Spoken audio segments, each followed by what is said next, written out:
Ao longo de toda a minha atuação aqui, à frente do microfone da Rádio Band News FM, eu venho falando sempre sobre violência contra as mulheres e sempre cobrando muito um posicionamento da justiça. Diversas vezes eu já falei com vocês que a justiça muitas vezes é omissa no nosso país e com essa omissão passa a mão na cabeça de criminosos, estupradores, feminicidas, agressores de mulheres e condena, castiga as vítimas, as mulheres violentadas desse país.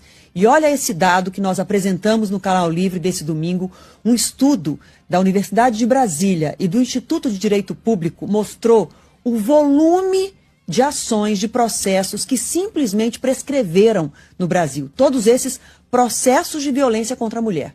307.173 processos prescritos entre 2020 e 2025. Esses réus estão livres, esses criminosos